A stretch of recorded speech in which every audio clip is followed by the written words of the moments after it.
नमस्कार। मेरे सामाजिक परिवार के सभी सदस्यों को यथोचित अभिवादन, राम राम।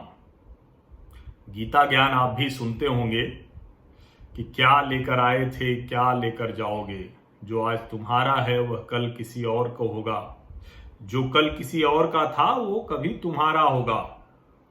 और ऐसा गीता ज्ञान कहकर ये कहने की कोशिश की जाती है कि किसी चीज में मोह मत रखो, मोह माया ठीक नहीं है। लेकिन इसी के साथ एक और बात है, और वो बात ये कि समय का पहिया घूमता रहता है, वो समय चक्र वो घूमता रहता है। आज टाटा ने जिस तरह से एयर इंडिया की बोली जीत ली है, वो उसी समय चक्र के घूमने को परिभाषित करता है। आज टाटा सन्स ने फिर से एयर इंडिया का मालिकाना अधिकार प्राप्त कर लिया है। तो अब आप गीता ज्ञान कहें, समय चक्र का घूमना कहें, या कहें कि रतन टाटा जो जेआरडी टाटा का मोह था उसको छोड़ नहीं पाए। लेकिन इस सब से आगे एक बड़ी चीज है, और मुझे लगता है वो पॉलिसी स्टेटमेंट है। और वो पॉलिसी स्टेटमेंट ये है कि सरकार का काम कारोबार करना नहीं है। कारोबार करना कारोबारी का काम है, व्यापारी का काम है, उद्यमी का काम है, और सरकार का काम उनके लिए अच्छी नीतियां बनाना है। लेकिन दुर्भाग्य से भारतवर्ष में समाजवाद के नाम पर एक ऐसी नीति तैयार की गई जिसमें सब कुछ सरकार चलाएगी। 7 दशक लग गए, लेकिन आज फिर से यह साबित हुआ, प्रमाणित हुआ कि सरकार सब कुछ नहीं चला सकती है। सरकार चलाएगी तो उसका हश्र क्या होगा? एयर इंडिया जैसा, जिसको कहें कि आकाश का महाराजा, जिसको कहें कि एशिया की सबसे शानदार एयरलाइंस, वो महाराजा, उसके दुर्दिन आ गए। कुछ उस तरह से जैसे भारत में महाराजाओं के, कई महाराजाओं के वंशजों के दुर्दिन आ गए। और इसीलिए जब हम कहते हैं कि कारोबार करना, तो कैसे वो समझना चाहिए। और ये जो कहानी है टाटा के एयर इंडिया सरकारी हो जाने और एयर इंडिया सरकारी से टाटा की हो जाने की, ये वही कहानी है जो देश का पॉलिसी स्टेटमेंट है। भारत कैसे दुनिया के दूसरे देशों से, विशेषकर से चीन से, कैसे पीछे छूट गया, ये वो बताता है। देश के प्रथम प्रधानमंत्री पंडित जवाहरलाल नेहरू ने टाटा की एयरलाइन हड़प ली और इंदिरा गांधी ने बैंकों को। तो अच्छा लगा, उस वक्त का फ्लेवर ऑफ द डे था, लगता था कि सरकार सब कुछ चलाएगी तो अच्छा चलाएगी। और कई लोग तो ये भी तर्क देते हैं कि कहां उद्योगपति उद्यमी देश का भला सोचते, लोगों का भला सोचते। लेकिन आज टाटा ने जो कुछ भी किया है, टाटा का बसाया हुआ शहर जमशेदपुर हो या टाटा के उसने जो भी कारोबार किया, वो उदाहरण हैं, श्रेष्ठ हैं। कोई सरकारी संस्थान उसके आगे टिकता नहीं है। दूसरे भी ऐसे निजी संस्थान हैं जो इस तरह से बढ़ते हैं आगे, इस तरह से काम करते हुए उन्होंने खुद को तैयार किया कि कैसे हम लोगों का भला करते हुए आगे बढ़ सकते हैं। लेकिन शायद जो समाजवादी नीतियां थी, जो साम्यवादी नीतियां थी, जो रशिया और चाइना का प्रभाव था, उसने भारत में जो व्यापार, कारोबार, उद्यमिता, उसको आगे ही नहीं बढ़ने दिया। और इसीलिए जो आज टाटा ने एयर इंडिया को खरीदा है, एक नई कंपनी बनाकर, उसके जरिए, अलग कंपनी के जरिए खरीदा है ये। और अब टाटा सन्स 18,000 करोड़ रुपए, जिसमें कर्ज की रकम है और उसके अलावा जो कैश देंगे, 3,000 करोड़ रुपए ऊपर की बोली लगाई। अब अगर कहें तो ये क्यों करना पड़ा, इसकी कहानी मैं बताऊं, उससे पहले ये जान लीजिए कि दिसंबर 2021 तक ये पूरी प्रक्रिया खत्म हो जाएगी। जून 2019 में भारत सरकार ने एयर इंडिया के विनिवेश का ऐलान किया था।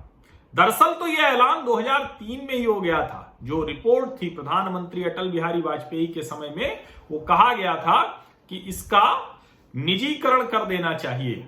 और ये कोई छिपी हुई बात नहीं है कि दरअसल नेताओं के परिवारों, अफसर के परिवारों, या कहें कि पूरी जो लाल फीताशाही थी, उसने महाराजा की सेवाओं का ऐसा सुख लिया कि उस सुख की कीमत देश चुकाता रहा। अब आप सोचिए, 2011-12 से 2020 तक 30,520 करोड़ रुपए से ज्यादा हम आप इसको बचाने में चुका चुके हैं। लेकिन जब 2003 में अटल बिहारी वाजपेयी की सरकार के समय समिति ने यह सुझाव दिया तो उसको सिरे से नकार दिया, और 2004 से 14 के बीच में यूपीए के शासनकाल में 111 एयरक्राफ्ट खरीद लिए गए 70,000 करोड़ के। उसके अलावा भी बोइंग खरीद लिए गए। कुल मिलाकर एयर इंडिया का घाटे पर घाटा बढ़ता चला गया। और वो कंपनी, वो हवाई जहाज कंपनी जिसके बारे में एक रोचक तथ्य शायद ही चर्चा में आता हो, 1955 में जब चीन के प्रधानमंत्री झाओ एनलाई, अब जिस नाम से जानते हो आप प्रोनाउंसिएशन कर लीजिए, झाओ एनलाई को जब इंडोनेशिया जाना था नॉन अलाइंड मूवमेंट की पहली कॉन्फ्रेंस के लिए, तो चीन के पास कोई ऐसा लॉन्ग डिस्टेंस एयरक्राफ्ट था ही नहीं। तो क्या हुआ, यही इंडियन एयरलाइंस ये क्या किया, वहां से चीन के प्रधानमंत्री को हांगकांग से लेती है, उनके साथ के लोगों को, और उनको बांडुंग तक ले जाकर पहुंचाती है। जब पंडित जवाहरलाल नेहरू ने तय किया कि हम टाटा की एयरलाइंस का अधिग्रहण करेंगे, तो जेआरडी टाटा ने उनको चिट्ठी लिखी और बार बार प्रधानमंत्री जवाहरलाल नेहरू ने कहा कि नहीं, आश्वासन दिया, और बाद में तो कहा ठीक है आप आइए चेयरमैनशिप ले लीजिए। लेकिन जब उनसे बात भी की गई तो सलाह की बजाय एक तरह से कहें कि दबाव था, धमकी थी, और शायद यही वजह थी कि देश के सबसे प्रतिष्ठित कारोबारी जेआरडी टाटा और देश के प्रथम प्रधानमंत्री पंडित जवाहरलाल नेहरू, इन दोनों के बीच में संबंध खराब हो गए थे। लेकिन टाटा समूह ने देश की बेहतरी में अपना जो योगदान था उसको कभी कम नहीं होने दिया, और ये टाटाज की ही सर्विस थी कि वो अगले कहें कि 2-2.5 दशक 3 दशक तक उसी तरह से चलती रही। लेकिन उसके बाद जो मैंने आपको कहानी बताई कि धीरे धीरे कर उसका राजनीतिक इस्तेमाल होने लगा, और उस उपयोग या दुरुपयोग कहें उसकी वजह से टाटा की जो एयर इंडिया बनी, वो एयर इंडिया महाराजा बस कहने को रह गई, और इसीलिए अंत में उसको बेचना पड़ गया। हर किसी को लगता है कि ये बहुत शानदार फैसला है, क्योंकि कोई भी जो कारोबार अच्छे से कर सकता है उसको करना चाहिए। जो सिर्फ उससे सुख लेना चाहता है वो कारोबारी कभी नहीं हो सकता। जब तक उसमें अपनी मेहनत, अपनी ऊर्जा, एक सिर्फ ताकत है, सत्ता है, उसके बूते सुख लेना है, तब तो घाटे पर घाटा बढ़ेगा, उसका आनंद लिया जाएगा। और यही हुआ। आप सोचिए कि जब सिंगापुर एयरलाइंस को दुनिया की वर्ल्ड क्लास फैसिलिटीज के बारे में जानना था, तो वो इंडियन एयरलाइंस से सीखने आती है, समझने आती है, और वही महाराजा था जिसको दूसरी एयरलाइंस कॉपी करती हैं।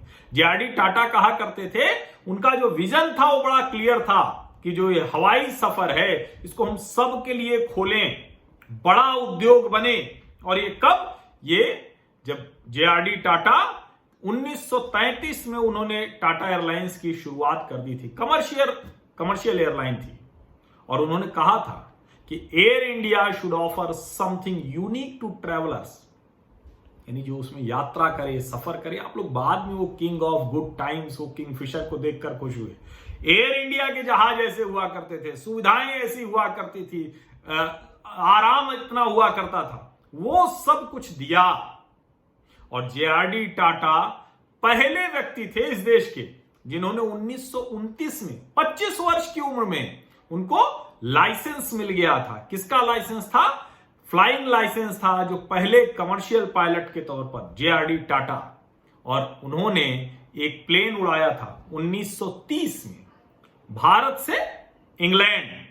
ये टाटा का सपना था, लेकिन उस सपने को जवाहरलाल नेहरू ने ध्वस्त कर दिया, और उसकी बड़ी टीस रही उनके अंदर, बहुत टीस रही, इतनी ज्यादा वो दुखी रहे उसको लेकर। और इसीलिए जब जिसको हम कहते हैं ना कि कोई एक सपना, कोई एक मोह।